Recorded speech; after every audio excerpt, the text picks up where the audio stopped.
Football বিশ্বকাপের knockout পর্বে tiebreaker মানেই কোটি মানুষের হৃদস্পন্দন বেড়ে যাওয়া। এই স্নায়ুচাপের মুহূর্তে কয়েন টস করে গোলপোস্ট বা শট নেওয়ার সিদ্ধান্তের পুরনো রীতিটা এবার বদলে ফেলতে চাইছে ফিফা।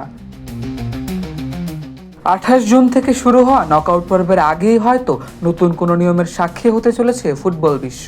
সাধারণত টাইব্রেকারের আগে দুটি কয়েন টস করা হয়। প্রথম টসে নির্ধারিত হয় কোন দল আগে শট নেবে, আর দ্বিতীয় টসে ঠিক করা হয় মাঠের কোন প্রান্তে শটগুলো নেওয়া হবে।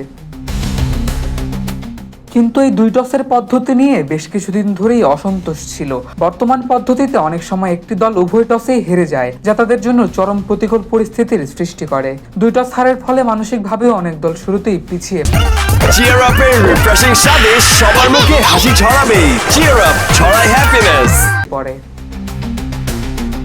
ফিফা এখন এই দ্বিমুখী টসের ঝামেলা কমিয়ে একটিমাত্র টসের কথা ভাবছে। নতুন নিয়ম অনুযায়ী টস জয়ী দলকে দুটি সুবিধার মধ্যে যে কোনো একটিকে বেছে নিতে হবে।